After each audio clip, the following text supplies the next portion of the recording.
안녕하세요. 저는 초등학생 아들을 키우고 있는 주부입니다. 작고 어렸던 아들이 어느새 자라서 초등학교 다니고 있는 걸 보니 세월이 참 빠르구나 싶네요. 아들이 자란 만큼 저와 남편도 많이 단단해진 것 같기도 합니다. 부부는 세월 풍파를 같이 넘으면서 한 몸이 된다고 하잖아요. 항상 어려운 시기마다 옆에서 믿음과 신뢰를 준 덕분에 세 식구 화목하게 살 수 있었다고 생각합니다. 오로지 남편이 온전하게 내 편이 되어준다는 사실 하나만으로도 참 든든했어요.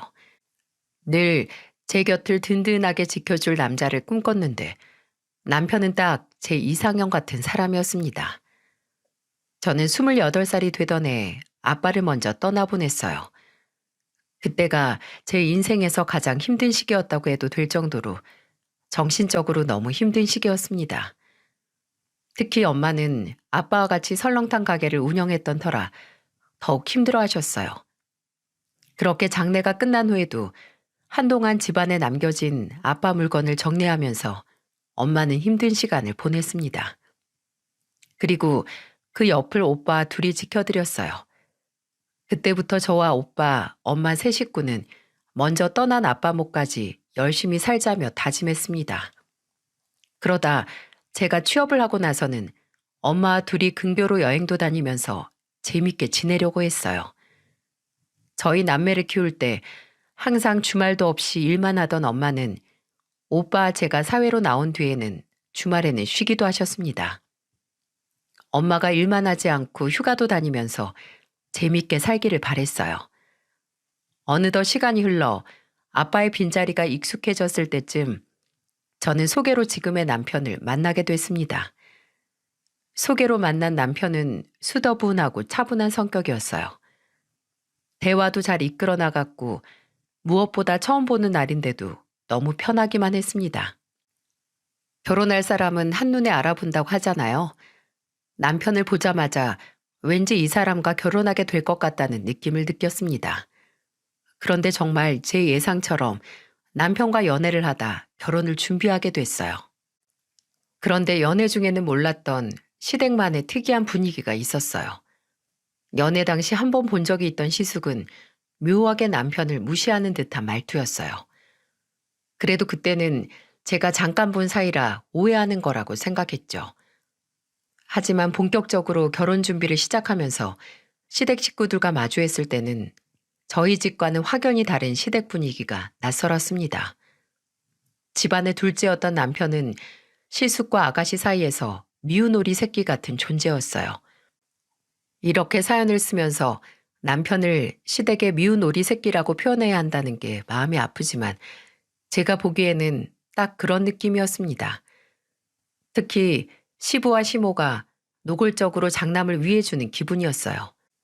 그런데 장남 칭찬을 대놓고 하는 게 아니라 은연중에 했었습니다. 시댁에 초대를 받고 시숙과 형님, 아가씨가 다 있는 자리에서 시모는 저를 보며 이렇게 말했어요. 나는 둘째가 장가 못 갈 줄 알았더니 어디서 이렇게 참한 며느리감을 데려왔어. 이게 다 장남 보고 배운 거야. 장남이 잘 사니까 보고 배우는 거야. 위로 오빠 하나 있다고 했나? 네, 제가 막내예요. 사돈 뗄 뿐이 장남 있어서 든든하시겠어. 나도 우리 장남 보면 안 먹어도 배가 불러. 자식 낳아봐. 첫째가 잘 돼야 되는 거야. 시모는 계속 시숙 칭찬을 하며 남편이 시숙을 보고 배운 거라면서 쉴 새 없이 말했어요. 남편은 그런 시모를 보며 아무 말 없이 웃어 넘겼습니다. 처음에는 잘 이해가 안 갔죠. 나중에 알고 보니까 시숙은 시부처럼 사업을 하는 사업가였어요. 그래서 시부모는 장차 시부 사업을 물려받을지도 모른다면서 기특해했습니다. 그때만 해도 시부 사업은 꽤 잘 되고 있는 편이었거든요. 시숙도 사업 수완이 좋은지 잘 이끌어가고 있다고 했죠. 아무래도 자식이 부모와 같은 일을 하면 더 예쁠 수 있겠구나 싶었습니다.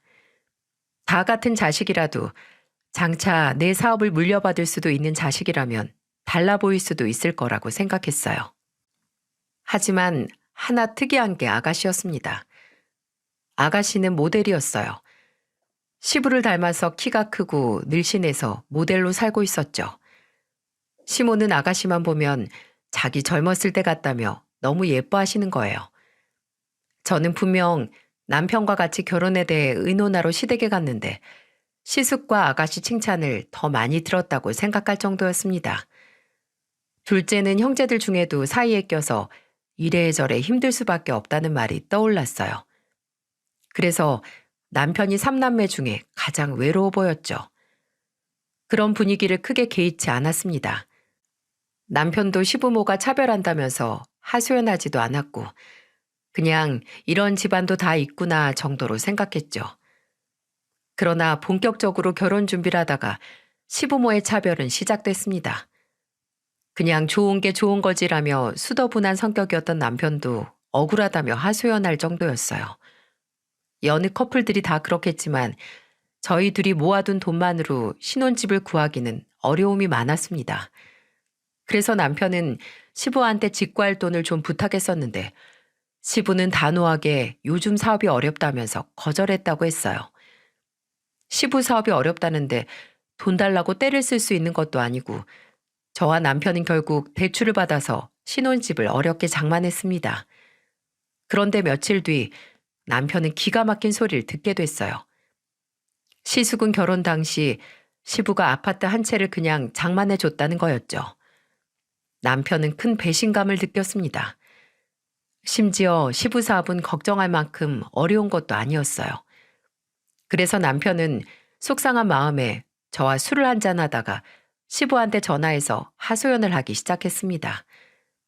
전화기를 들고 시부한테 이렇게 말했어요. 아버지, 정말 너무하세요. 제가 집 구하기 힘들다니까 1,000만 원 주신다고 하셨죠? 그런데 형은 결혼할 때 32평 아파트 그냥 사주셨잖아요. 근데 왜 저는 못 해주세요? 전 뭐 자식도 아니에요? 내가 사업 힘들다고 했잖아. 나라고 어떻게 늘 사업이 좋기만 하겠어. 다 흐름이라는 게 있는 거야. 그리고 1,000만 원은 뭐 우습냐? 그 돈도 없어서 힘들어하는 사람 많아. 사업이 어려우신데 차를 보러 다니세요? 요즘 외제차 매장에 차 보러 다니신다면서요. 대체 왜 저한테만 이러세요? 형이랑 저랑 2살 차이예요. 고작 2년 늦게 태어났다고 저한테 이러시는 거예요? 장남이랑 차남이랑 같아? 말이 되는 소리를 해야지. 그 말도 안 되는 소리 할 거면 끊어. 시부는 속상하다며 하소연하는 남편 전화를 그냥 끊어버렸습니다. 남편은 매몰차게 끊겨진 전화를 보며 목 놓아 울었어요. 그런 남편을 보니까 저도 마음이 좋지 않았죠. 세상에 하나뿐인 부모한테 외면당한다고 생각하면 저 같아도 억장이 무너질 것 같았어요. 그래서 저는 하염없이 우는 남편을 위로하면서 말했습니다. 우리 둘이 잘 살아보자. 어쩔 수 없잖아. 따지고 보면 우리가 집안에 지원받고 시작하는 게 당연한 것도 아니고. 그러니까 우리 둘이 조금 힘들어도 바닥부터 시작해보자. 내가 너무 미안해. 나도 번듯한 집에서 시작하고 싶었는데 내 수준이 이 정도야. 이게 왜 우리 수준이야. 우리가 앞으로 열심히 살면 점점 더 올라갈 텐데. 걱정하지 마. 아버님이 계속 돈 없다고 하는데 당신이 통장 다 털어서 확인해 볼 거야? 그런 거 아니잖아. 그러니까 우리 열심히 살자. 나는 잘 살 자신이 있어. 고마워. 내가 살면서 정말 속 안 섞이고 잘해줄게. 저는 속상해하는 남편을 달래고 집안에 기대하지 말고 둘이서 함께 시작하기로 했어요. 그러자 남편도 한결 마음이 편해졌는지 고마워했습니다. 시부가 사업을 하고 넉넉해도 돈 없다고 완강히 나오시는데 어쩌겠어요? 안 되는 곳에서 괜히 힘 빼지 말고 둘이 잘 해보기로 했죠. 그런데 정말 시부는 집장만 할 때 보태라면서 약속한 1,000만 원에 500만 원을 더 보태주셨어요. 도움을 받고도 왠지 기분이 참 찜찜했습니다. 그런데 더 황당한 건 그 이후였어요. 여러 우여곡절 끝에 남편과 결혼을 하게 됐는데 결혼 후 5개월쯤 지났을 때 시부는 1억이 넘는 벤츠를 구입하신 겁니다. 너무 황당했어요. 차라리 돈이 없다, 사업이 어렵다고 둘러대지 말고 그냥 차를 바꿀 계획이 있다고 했으면 이렇게 어이가 없지 않았을 것 같았죠. 그 당시에 남편한테는 사업이 어려워서 돈이 없다던 분이 1억이 넘는 차를 구입한 걸 보니 황당할 수밖에 없었습니다. 저보다 남편이 제일 속상해 했어요. 특히 저한테 괜히 집안에 치부를 들킨 것 같다며 민망해하기까지 했습니다. 어쩜 다 같은 자식인데도 장남이랑은 이렇게 다르게 대하시는지 이해가 안 갔어요. 남편은 그때 저한테 시댁이 유난히 형을 아낀다면서 하소연을 했습니다. 그래도 어디까지나 시부모 자산이고 남편과 제가 왈가왈부할 문제는 아니니까 더 이상 분란을 만들지 말자고 했어요. 남편이 시댁은 둘째만 차별한다며 끝없이 속상해하는 것도 안타까웠죠. 그런데 시부모가 장남이라고 그렇게 아끼던 시숙은 어땠는 줄 아세요? 정말 자기 이익만 챙기려는 얌체 같은 부류였습니다. 너무 아낌없이 받는 게 당연하다고 생각한 시숙이지만 집안에서 챙겨야 할 제사나 행사들은 늘 뒷전이었어요. 상식적으로 시부한테 아파트를 증여받았으면 저라면 더 집안 행사에 적극적으로 했을 것 같다는 생각이 드네요. 하지만 시숙은 이익은 얻어도 힘든 건 하기 싫다는 듯 정말 얄미웠어요. 부창부수라고 시숙 형님 모두 아주 똑같았습니다. 진짜 같은 며느리였던 저는 형님이 정말 너무 얄미웠죠. 특히 명절에는 아주 속이 다 보일 정도였고요. 저는 명절이라 아침 10시부터 재료 다 사와서 준비를 시작했는데 시숙과 형님은 두 애들 데리고 오후 4시쯤에 왔어요. 그러면서 형님은 너무도 해맑은 얼굴에 까랑한 목소리로 인사까지 하며 들어오더군요. 어머, 어머님, 아버님, 저희 왔어요. 길이 막혀서 좀 늦었어요. 늦을 수도 있지. 둘째가 다 해놨어. 가서 정리만 좀 도와줘라. 시모는 별거 아니라는 듯 형님이랑 인사를 하는데 제 속이 다 뒤집히는 줄 알았네요. 저 혼자 개고생을 했는데 시모는 그럴 수 있다면서 넘어가는 겁니다. 이런 적이 한 번이면 저도 참았을 거예요. 정말 늦을 수도 있겠거니 했겠지만 이게 한두 번이 아니라서 화가 났죠. 솔직히 오후 4시에 도착하는 거면 누가 봐도 일하기 싫어서 늦게 온 사람 아닌가요? 그러면서 꼭 늦게 와놓고 주방에서 일하는 저를 보면서 얄밉게 이렇게 말했어요. 어머, 동서 벌써 다 했네. 진짜 손 빠르다. 손이 빠른 게 아니고 아침부터 했으니까 다 한 거예요. 형님도 일찍 와서 한번 해보세요. 아침 10시부터 하면 오후 4시쯤에는 다 끝나요. 누가 하면 어때? 음식이 다 준비됐다는 게 중요하지. 다음에는 우리가 좀 더 빨리 올게. 지난 설에도 그러시더니 이번에도 그러시네요. 시계를 저랑 다른 걸 보고 다니시나 봐요? 동서, 은근히 속도 좋고 뒤끝이 길구나? 아유, 이건 또 몰랐네. 내가 동서 눈치 보기 싫어서라도 일찍 올 테니까 걱정 마. 형님은 정말 얄밉게 벌써 다 했냐며 놀라는 척을 했어요. 솔직히 아침부터 준비했는데 당연히 저녁이면 끝나 있는 게 맞는 거 아닙니까? 그래서 저도 얄미운 형님 대답에 같이 받아치면서 대답을 하게 됐죠. 둘 다 큰 소리 한번 내지 않아도 서로 기싸움을 하면서 주방에 있었어요. 형님은 뒷정리 도와주겠다더니 제가 미리 만들어둔 동태전을 하나씩 집어먹기 시작했습니다. 그것도 너무 꼴배기가 싫었어요. 접시 하나 치우고 전 하나 집어먹고 설거지하고 전 집어먹고 있는데 당연히 얄밉지 않겠습니까? 그래서 저는 계속해서 동태전을 집어먹고 있는 형님을 보며 말했어요. 형님, 애들도 아니고 손으로 그렇게 막 계속 집어먹으면 어떡해요. 제사 지내기도 전에 다 없어지겠어요. 그러니까 좀 넉넉하게 했어야지. 나 동태전 진짜 좋아한단 말이야. 그럼 형님 일찍 오셔서 형님 주전부리 할 양까지 만드셨어야죠. 아휴, 아직도 그 얘기야? 내가 다음에는 일찍 온다니까? 속이 이렇게 좁으니까 음식도 넉넉하게 못하고 손까지 작지. 시집 와서 이러면 친정 욕먹이는 거야. 내가 좋게 말할 때 알아들어? 뭐예요? 형님도 이렇게 계속 일부러 늦게 오시는 것도 친정 욕먹이는 거예요. 동서, 지금 말 다 했어? 제가 형님 말에 같이 반박하자 형님은 갑자기 큰 소리를 치며 말했습니다. 주방이 소란스러워지니까 시모가 주방으로 왔어요. 무슨 일이냐며 묻는데 형님은 갑자기 억울하다는 듯 눈에 눈물까지 맺혀서 시모한테 이르기 시작했습니다. 진짜 불려시한테 말려든 것처럼 황당했죠. 그런데 제가 하나 잊고 있던 게 있었어요. 바로 시댁의 유별난 장남 사랑이었어요. 형님이 억울하다면서 눈물까지 맺혀가면서 말하니까 시모는 저를 쏘아보기 시작했어요. 형님은 시모를 붙들고 명절에 조금 늦게 왔다고 제가 눈치를 줬다면서 억울해했습니다. 그리고는 전 몇 개 먹은 걸로 엄청 뭐라 한다면서 가슴을 쳤어요. 진짜 갑작스런 상황에 어이도 없는데 시모는 갑자기 그런 저를 보며 이렇게 말했습니다. 너는 위아래가 없어? 너보다 윗사람인데 왜 눈치를 줘? 제가 눈치를 준 게 아니고요. 형님이 주방 와서 하나씩 집어먹는 동태전이 한 접시예요. 만들어둔 것도 다 먹게 생겼는데 그럼 어떡해요? 그것 좀 더 만들면 될걸? 왜 먹는 걸로 눈치를 줘? 제사 당일도 아닌데 혼자서 전만 다 먹는 게 말이 된다고요? 손도 안 씻고 계속 먹으시는데 이러면 재료도 다시 사와야 되고 만드는 것도 전부 다시 해야 된다고요. 그까짓 거 하면 될 걸 가지고 왜 이렇게 유난이야? 누가 보면 뭐 임금님 수라상이라도 차려오게 했는 줄 알겠다. 그럼 다 먹은 사람은 형님이니까 형님이 만드세요. 저는 할 만큼 다 했어요. 형님이 늦게 와서 일 못 도와준 거 너무 미안해 하더라고요.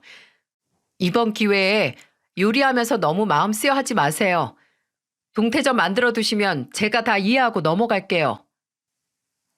저는 시모를 보면서 형님이 먹어치운 건 형님이 만들라고 말하며 앞치마를 벗었어요. 그러자 형님은 정말 동태전 더 없는 거냐며 황당해했습니다.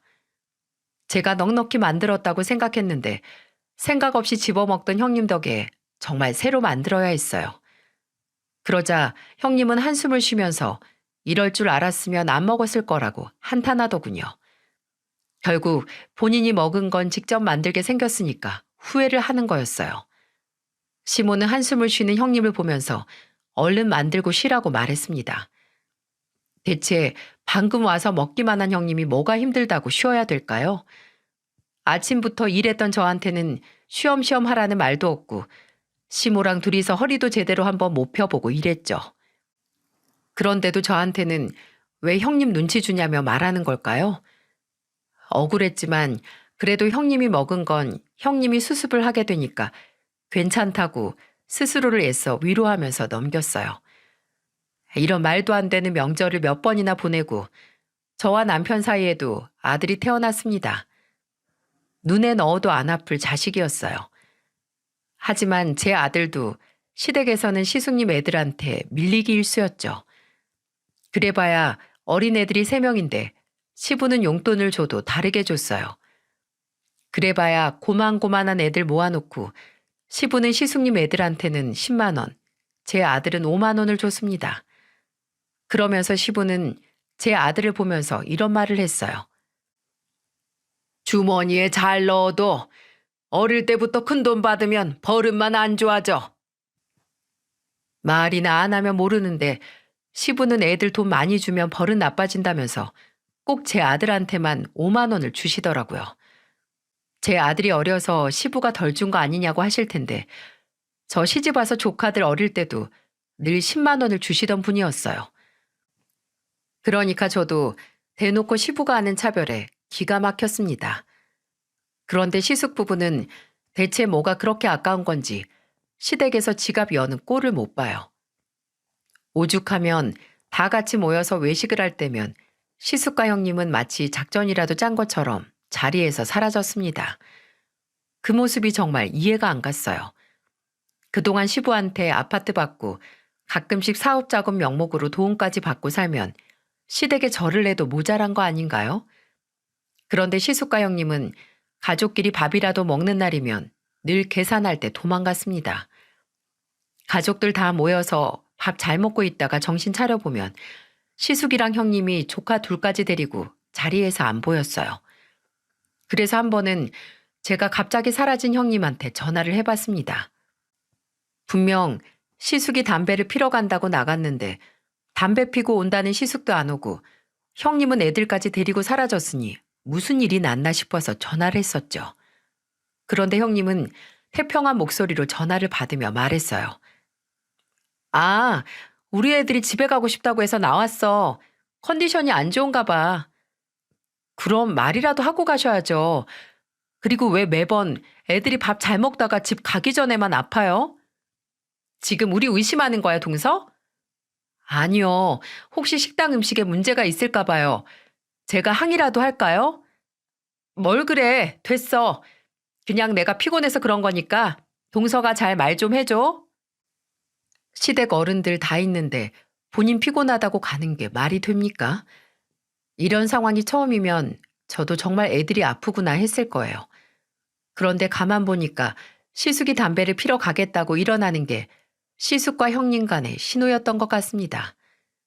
이런 일을 몇 차례 당해보니까 패턴이 읽혀졌어요. 시숙 부부가 갑자기 사라지고 나면 늘 계산은 저희 몫이었거든요.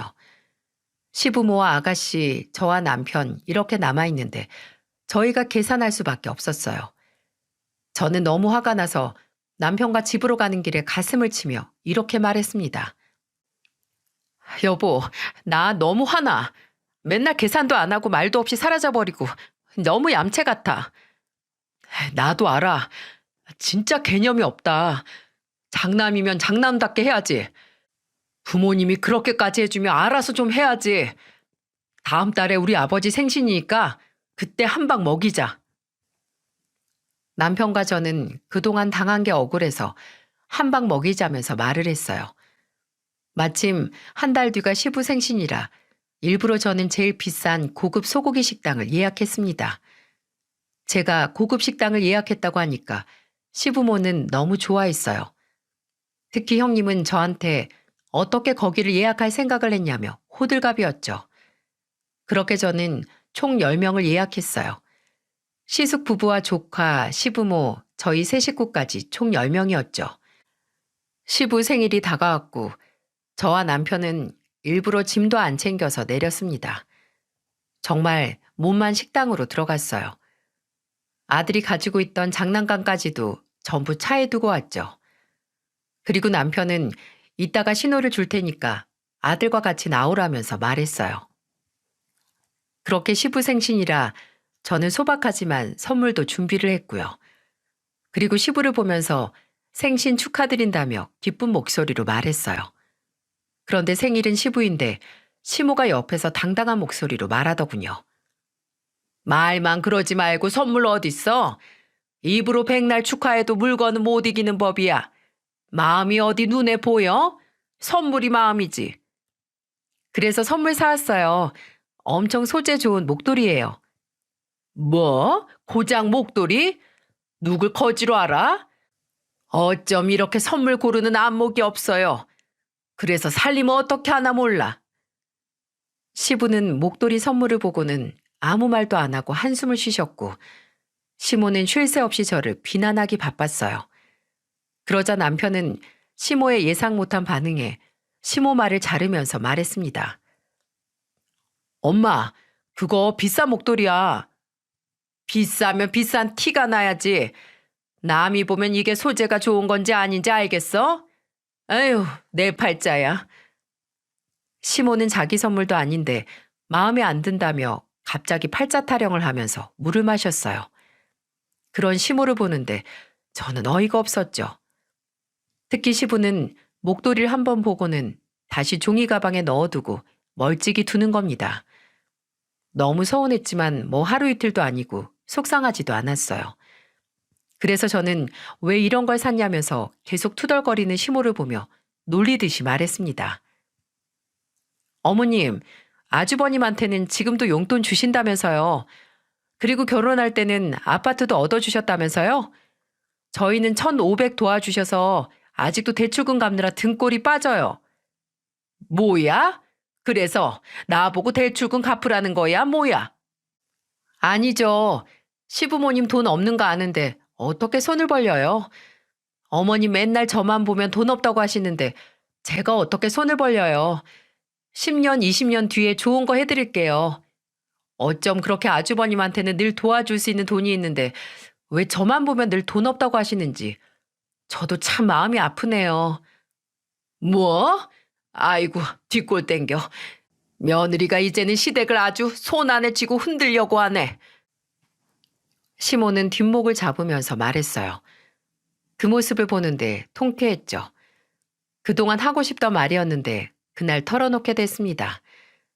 약간 비꼬듯이 말하긴 했지만 저게 현실이었고요. 저와 남편이 시댁에 손 벌릴 만큼 어려운 적은 없었습니다. 둘 다 월급쟁이라 대출금 갚느라 허덕이는 거 말고는 크게 돈을 빌리거나 부탁할 일도 없었고 혹시나 부탁해도 안 도와주실 걸 알아서 기대도 안 했어요. 그런데 꼭 시모는 저와 남편이 시댁에 가면 돈 없어서 입에 풀칠만 한다며 괜히 하소연을 하셨습니다. 솔직히 저와 남편이 괜히 손 벌릴까봐 애초에 돈 없다고 미리 차단을 하려는 것 같았어요. 그래서 저는 더 시댁에 정이 안 갔죠. 그런데 시모는 저와 남편한테는 늘 돈 없다고 하소연을 하면서도 시숙한테는 몰래 용돈도 주기도 한다는 거예요.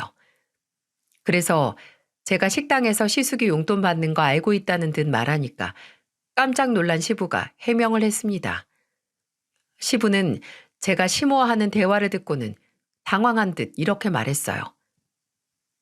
원래 사업하는 사람은 지갑에 돈이 비면 안 되니까 내가 도와주는 거지. 사업하는 사람이 현금이 부족하면 그때부터 사업 망하는 거야. 시부는 갑자기 당황하며 말했습니다. 딱히 해명을 바란 건 아닌데 시부가 당황하면서 이런저런 말을 늘어놨어요. 남편은 그 모습을 보고는 알겠다며 시부 말을 끊었습니다. 결혼 생활을 지속하면서 느낀 게 시부모는 정말 절대 안 변할 것 같았어요. 오로지 인생의 장남뿐인 분들이었습니다. 그래서 저는 남편과 시댁에 적당히 하자고 했어요. 시부모도 장남만 최고로 알고 차남은 무시하는데 더 해봐야 밑 빠진 독에 물 붓기 같다고 생각했죠. 그날도 비싼 소고기집을 제가 예약해서 당연히 저희 부부가 산다고 생각했을 텐데 시모는 고기가 익으면 시숙 앞에 놓기 바빴습니다. 이런 모습만 보는데 제가 남편이랑 기분 좋게 밥값 내고 싶었겠습니까? 그래서 저는 남편과 아들을 챙기면서 소고기를 엄청 먹었어요.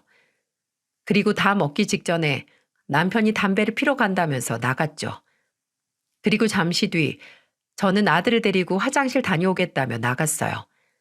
그리고 나오면서 주문서를 살짝 봤는데 금액이 거의 70만 원 가까이 나온 걸 확인했습니다. 형님은 제가 거의 다 먹을 쯤 제가 나가니까 안절부절하면서 눈치를 보기 시작했어요. 그러다가 고기 먹기 바빠서 다들 정신없을 때 제가 아들을 데리고 빠져나올 수 있었고요.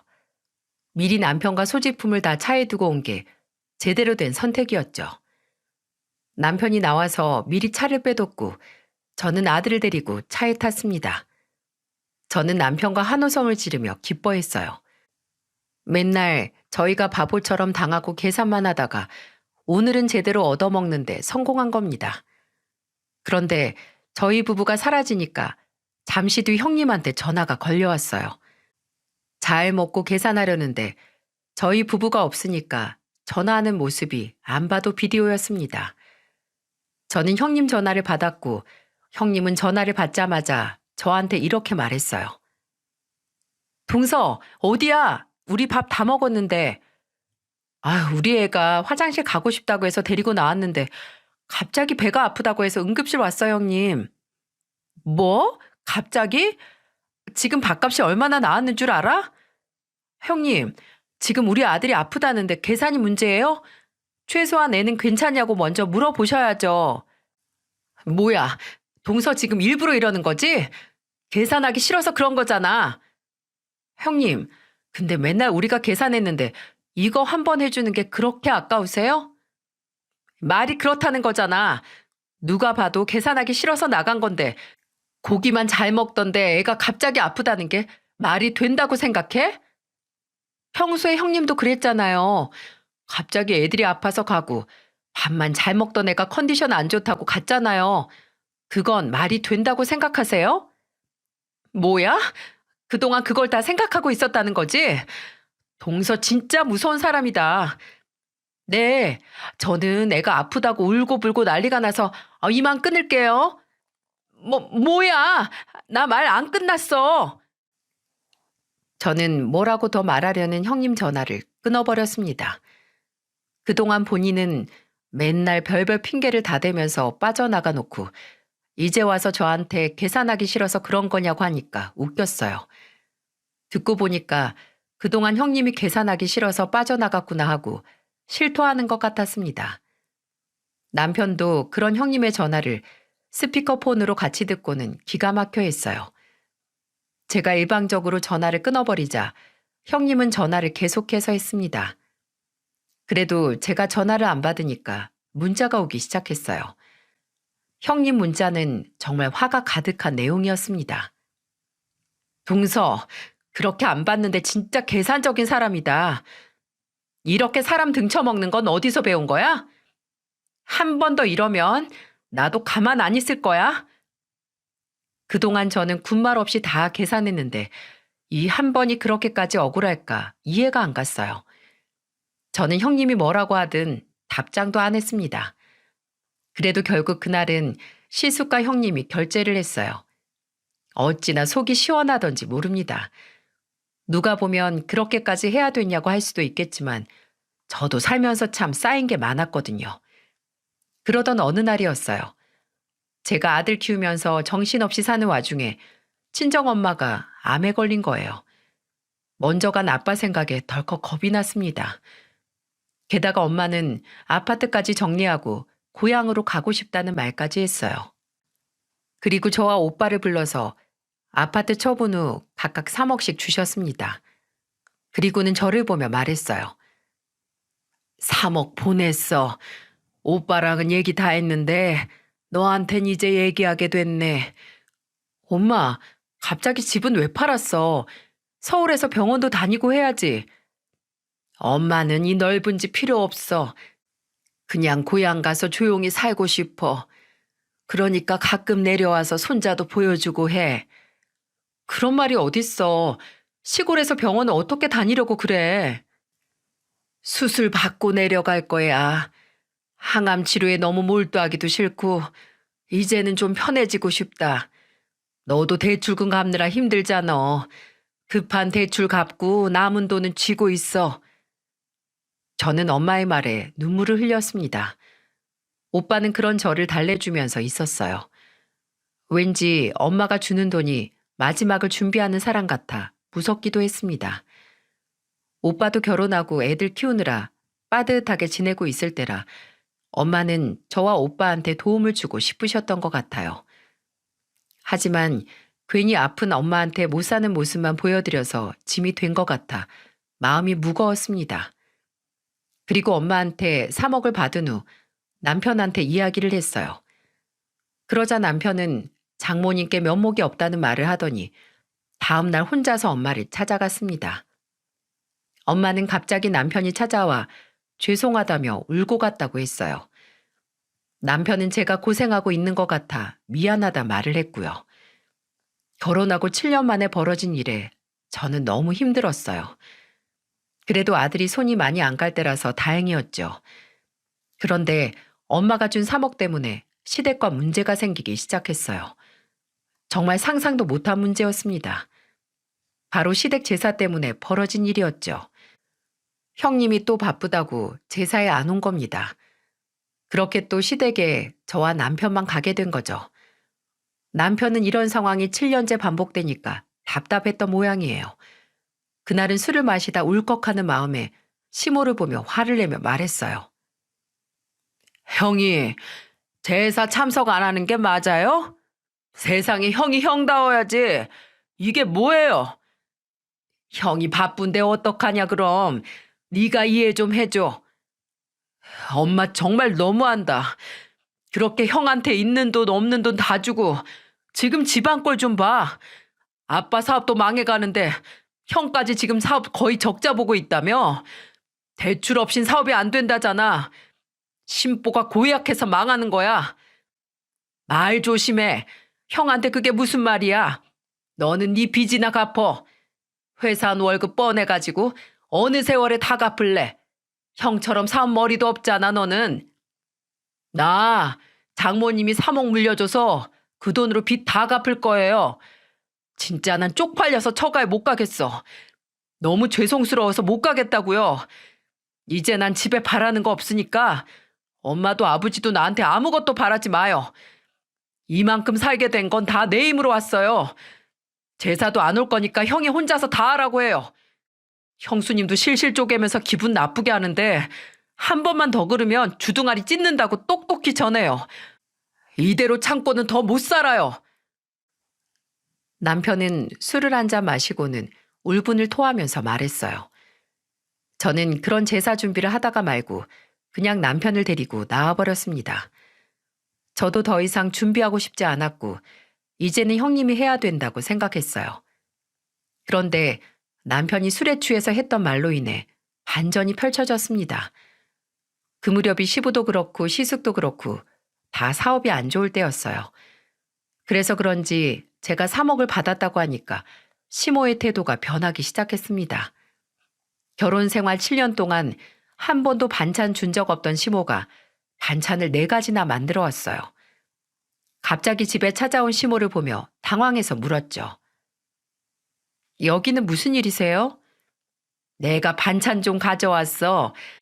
김치랑 깍두기, 무생채, 멸치야. 너무 많이 했지 뭐냐. 내가 첫째네도 안 주고 여기만 주려고 바로 가져왔어. 내가 그동안 너무 소홀한 것 같아서 그래. 이제라도 이렇게 내가 먼저 바로 잡아야겠구나 싶어서 온 거야. 지난번에 남편이 시댁 손절한다고 하니까 시모도 느낀 게 있다고 생각했어요. 그래서 이제라도 잘 지내보려고 한다고 생각했죠. 그래서 그런지 제 아들한테 하는 행동도 완전히 달랐습니다. 맨날 손주 셋 모아놓고 용돈으로 차별하더니 제 아들만 보면 10만 원씩 주는 거예요. 갑자기 왜 그렇게 많이 주시냐고 하니까 시모는 그동안 용돈도 못 준 것 같다며 주고 싶어서 그런다며 아랑곳하지 않았습니다. 그리고 며칠 뒤에는 갑자기 시댁으로 부르더니 저를 보며 물었어요. 너는 어쩜 나이를 거꾸로 먹니? 피부가 왜 그렇게 좋아? 화장품은 뭐 바른 거야? 민낯이에요. 정신이 없어서 그냥 나왔어요. 비싼 거 발라봐야 본판이 이렇게 중요해. 모델하는 우리 딸보다 더 예쁘네. 그날도 시모는 저와 아들을 불러서 괜히 음식을 해주고 저한테는 칭찬까지 하더라고요. 그래서 저는 갑자기 왜 그러냐며 물었습니다. 시모는 그동안 며느리의 소중함을 몰랐다가 이제야 깨달았다고 말을 했어요. 정말 낯선 변화였습니다. 그런데 저를 시댁까지 불러서 진수성찬을 차려주더니 그제야 본론이 나오기 시작했어요. 밥 잘 먹고 커피까지 가져다 주더니 저를 앞에 앉혀놓고 진지한 목소리로 말했습니다. 다른 게 아니라 너 이번에 유산 먼저 받았다며? 그거 벌써 아파트 대출 갚았어? 아직이요. 그런데 그걸 왜요? 너도 알다시피 요즘 네 시아버지 사업 어려운 거 알지? 얼마 전에도 9천 대출 받았다. 큰애도 사업 어려워서 1억 2천 정도 대출 받았다고 하고. 아휴, 그런데 생각보다 은행 이자도 너무 세고. 그러니까 네가 한 2억 정도만 도와주면 안 될까? 아, 이럴 때 가족끼리 도우면 우리도 살면서 도울 수 있는 기회가 오겠지. 설마 우리가 입 싹 닫겠어? 시모의 말에 기가 막혔습니다. 갑자기 저한테 왜 그렇게 잘해주나 싶었는데 다 이유가 있던 거였어요. 게다가 시모는 시부 말고도 시수까지 묶어서 도와주라는 말을 하는 거였고요. 정말 어이가 없지 않습니까? 시부만 도와주라고 해도 기가 막힐 판에 시수까지 도와주라뇨? 저는 어이가 없어서 시모를 보며 말했어요. 이런 말 하려고 잘해주신 거예요? 아니지. 다 며느리 생각하는 내 진심이지. 저도 그럼 제 진심을 한번 말씀드릴까요?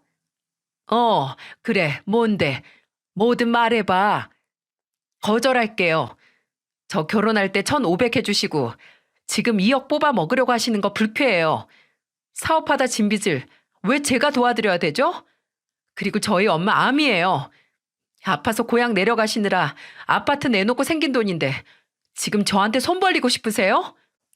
끝까지 못 도와주겠다 이거야? 그게 네 진심이라고? 네, 저는 못 도와드려요. 도와드릴 생각도 없어요. 안 되겠네. 돕고 살지도 않고 남처럼 뻣뻣하게 굴면 왜 같이 살아? 싫으면 내 아들하고 갈라서. 네, 저도 이런 시댁이랑은 더 이상 못 살겠어요. 이혼하고 차라리 혼자서 애 키우는 게 훨씬 더 낫겠어요. 어머님이 안 나서도 알아서 이혼할 테니까 걱정 마세요.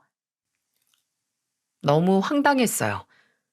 저희 엄마가 평생을 힘들게 모아온 유일한 재산을 달라고 할 수 있나 도무지 이해를 할 수가 없었습니다. 게다가 이 와중에도 장남을 살리려는 태도가 너무 싫었어요. 그래서 저는 돈 안 줄 거면 갈라서라는 말에 알겠다고 했습니다. 정말 그동안 쌓인 것도 많았고 제가 사연에 다 담지도 못한 내용이 무수히 많았어요. 그런데 시모에 이어 아가씨까지 제가 돈이 생겼다는 말에 달려들기 시작했습니다. 시모와 한바탕 싸우고 씩씩거리며 집으로 왔는데 아가씨가 온 거예요. 그런데 아가씨는 저를 보자마자 황당한 소리를 했습니다. 새언니, 마침 집에 계셨네요. 안 그래도 부탁할 게 있었는데 저 곧 결혼해요. 아, 그랬어요?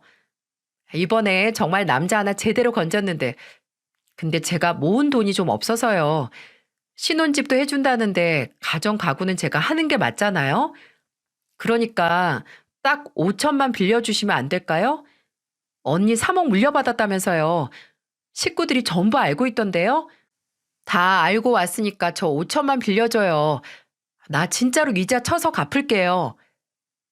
세상에 피는 못 속인다던데 정말 그 엄마의 그 딸이었어요. 어쩜 이렇게 온 가족들이 다 똑같은지 진절머리가 날 지경이었죠. 그래서 저는 아가씨를 보고 화를 내며 말했어요. 아가씨, 아니지. 야! 뭐라고요? 지금 언니 나한테 야라고 했어요? 너는 개념을 밥 말아 먹었지? 주제 파악 좀 해. 진짜 어디서 능력 있는 남자 잡았는지 모르겠는데 왜 남한테 피해를 주고 결혼을 해? 내 매운 주먹 맛 좀 볼래? 한 번만 더 돈 얘기하러 오면 네 머리끄댕이 다 잡아 뽑아버릴 거야. 어머, 어이가 없어서. 나 이거 그냥 안 넘어갈 거예요. 엄마한테 전부 잃을 거예요.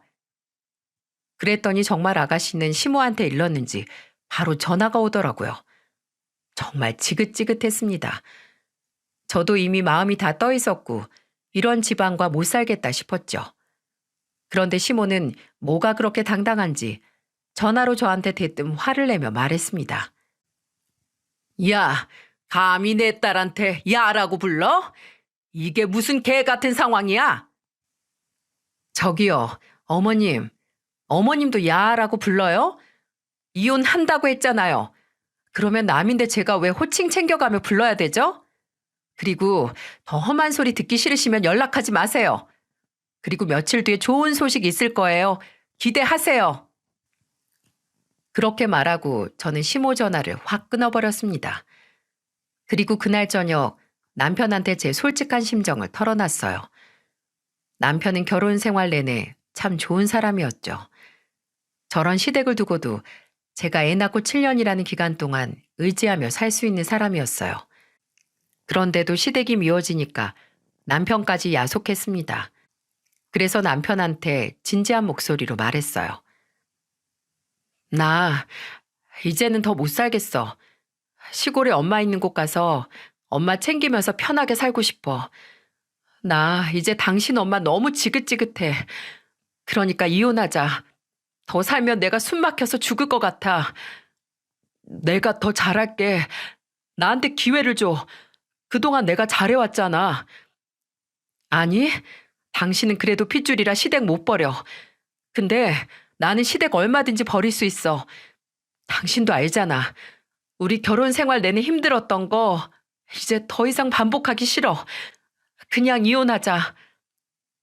남편은 제 이혼 통보에 울고불고 매달렸어요. 하지만 저는 더 이상 시댁 식구들을 감당할 자신이 없었습니다. 그래서 저는 다음 날 아들을 데리고 시골로 떠났어요. 냉정해 보일 수도 있지만 저도 살고 싶어서 한 결정이었습니다.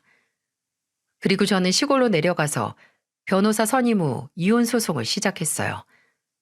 그리고 남편은 제가 이혼 소송을 시작했다는 걸 알고 저한테 전화를 했더군요. 남편은 울면서 빌었어요. 내가 정말 잘할게. 지금 우리 집 가서 단판을 짓고 올게. 조금만 기다려줘. 제발 그만 좀 하자. 나 너무 힘들다. 저는 남편한테 그만 좀 하자고 했어요. 그때는 시댁이 그 정도로 싫었죠. 그런데 다음 날 남편은 만신창이가 된 채 엄마가 있는 시골집으로 찾아왔습니다. 대체 무슨 일이 있던 건지 옷도 구겨져 있고 얼굴도 만신창이었어요. 남편은 저와 엄마 앞에서 고개를 숙이며 말했습니다. 이제 저도 부모 없습니다. 그러니까 절 다시 사위로 받아주세요. 그게 무슨 말이야? 부모가 없다니 당신 꼴은 또 왜 이래? 내가 어제 단판 짓고 온다고 했잖아. 어제 엄마한테 단호하게 말했어. 남편은 어제 전화를 끊고 시댁에서 있던 일을 말해주기 시작했어요. 제가 보낸 이혼 서류를 보고 절망한 남편은 술을 잔뜩 마시고는 시댁으로 간 겁니다. 그런데 마침 시모가 혼자 있었고 만취한 남편을 말리려고 했던 거예요. 남편은 시댁 거실에서 손에 잡히는 대로 던지고 바닥에 다 던졌다고 했습니다. 그리고는 자꾸 팔과 등을 잡으며 말리는 시모를 보며 말했다고 했어요. 이거 나요. 나한테는 이런 한 장도 아쉽잖아요. 저도 똑같아요. 이제 이런 집이랑은 더 이상 같이 살고 싶지 않아요. 말리지 마요. 다 놔요. 형이나 데리고 사세요. 시모는 안간힘을 다해서 남편을 뜯어 말리려 했지만 역부족이었어요. 그렇게 남편을 말리다 남편 팔에 시모는 얼굴을 맞기까지 했다는 겁니다. 시모를 치려고 친 게 아닌데 얼떨결에 맞은 거예요. 시댁은 난장판이 됐고 시모는 바닥에 쓰러졌다고 했습니다. 남편은 술 먹고 난동을 부리다 갑자기 시모가 얼굴을 맞고 쓰러지자 놀라서 시모를 보며 다급한 목소리로 말했어요. 그러니까 왜 말려? 내가 말리지 말라고 했잖아. 엄마 괜찮아? 아이고, 아들이 엄마 잡네 잡어. 이런 썩을 팔자야. 세상에 지 엄마를 때리는 후레 자식이 어딨어? 치려고 그런 게 아니라 뿌리치다가 그런 거잖아. 나 그래도 엄마 우리 집이랑 아내 둘 중 하나 선택하라고 하면 나는 내 가정 지킬 거야. 그리고 나 진짜 마지막으로 부탁할게. 앞으로 제발 나 좀 찾지 마. 그렇게 아끼는 잘난 형이랑 못난 딸이랑 엄마 평생 살아. 둘째 아들은 죽었다고 생각하고 연락하지 마. 남편은 그렇게 시댁을 뒤집어 놓고 시모한테 연락하지 말라는 말을 남기고 시골로 내려온 겁니다. 그리고는 저와 엄마 앞에서 무릎을 꿇고 말했어요. 장모님, 죄송합니다. 중간에서 중재 못한 제 탓입니다. 바쁘다는 핑계로 소홀했어요. 죄송합니다. 저 가족도 버리고 아내와 아들 선택했습니다. 앞으로는 아들만 보고 살게요. 그동안 정말 못난 사이라 죄송했습니다. 자네 할 만큼 했어. 사돈 고약한 거 나도 잘 알아. 자네가 가정 지키고 싶어서 이렇게까지 해준 거 정말 고맙네. 난 자네한테는 아무 죄 없다고 생각해. 이혼 소송 취할 테니까 걱정 말어. 내가 내 딸 잘 알아. 순간적으로 판단력 흐려져서 그런 거야.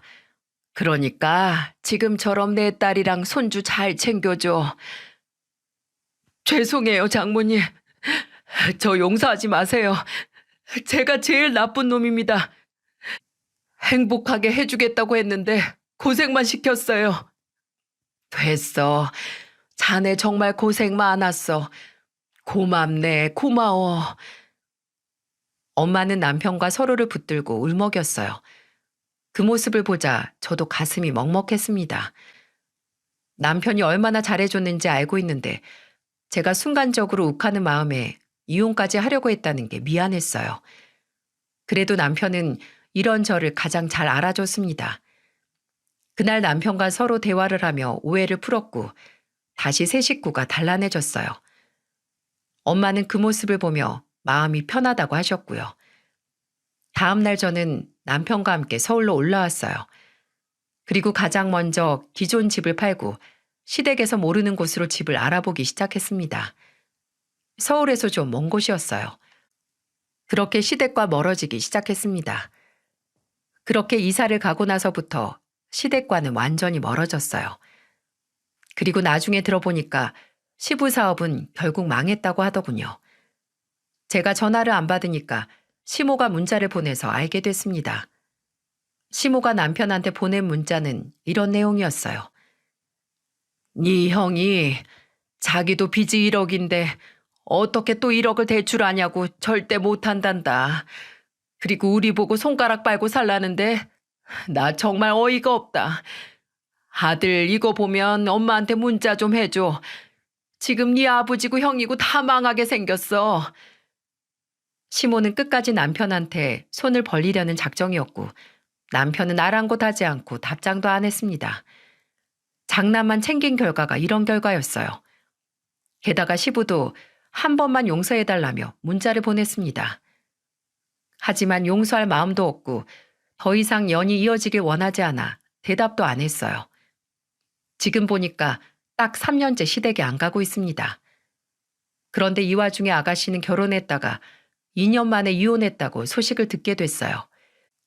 얼굴 하나 믿고 사치를 부리며 사는데 누가 데리고 살겠습니까? 결국 비참한 시댁의 최후였죠. 애초에 따뜻한 말 한마디였으면 이렇게까지 파국을 보진 않았을 겁니다. 저는 오히려 지금이 좋아요. 하나 있는 아들이 초등학교를 입학해서 혼자서도 척척 잘 다니고 있습니다. 남편은 여전히 회사에도 가정에도 충실히 하며 살고 있어요. 저는 회사를 그만두고 내조를 하고 있습니다. 학교가 끝나고 온 아들과 같이 간식을 먹으며 하루 얘기를 듣는 시간이 가장 좋아요. 옛말에 동생의 말도 들어야 형의 말도 듣는다는 말이 있지 않습니까? 나이가 많다고 아랫사람한테 말을 허투루 하거나 무시하면 안 된다는 말입니다. 가족이라고 서로 말 쉽게 하면 안 되고 더 선을 지킬 줄 알아야 되는 것 같아요. 며느리도 귀한 딸이고 시댁을 잘 돌아가게 하는 도구가 아니라는 말을 하고 싶었습니다. 이 사연을 들으시는 시어머님들이 계시다면 며느리들에게 따뜻한 연락 한 통 해보시는 건 어떨까요? 아마 말 한마디에 담긴 진심이 고부관계를 더 돈독하게 해줄 거라고 생각됩니다. 모두 따뜻한 말 주고받으며 행복한 인생 즐기시길 바랍니다.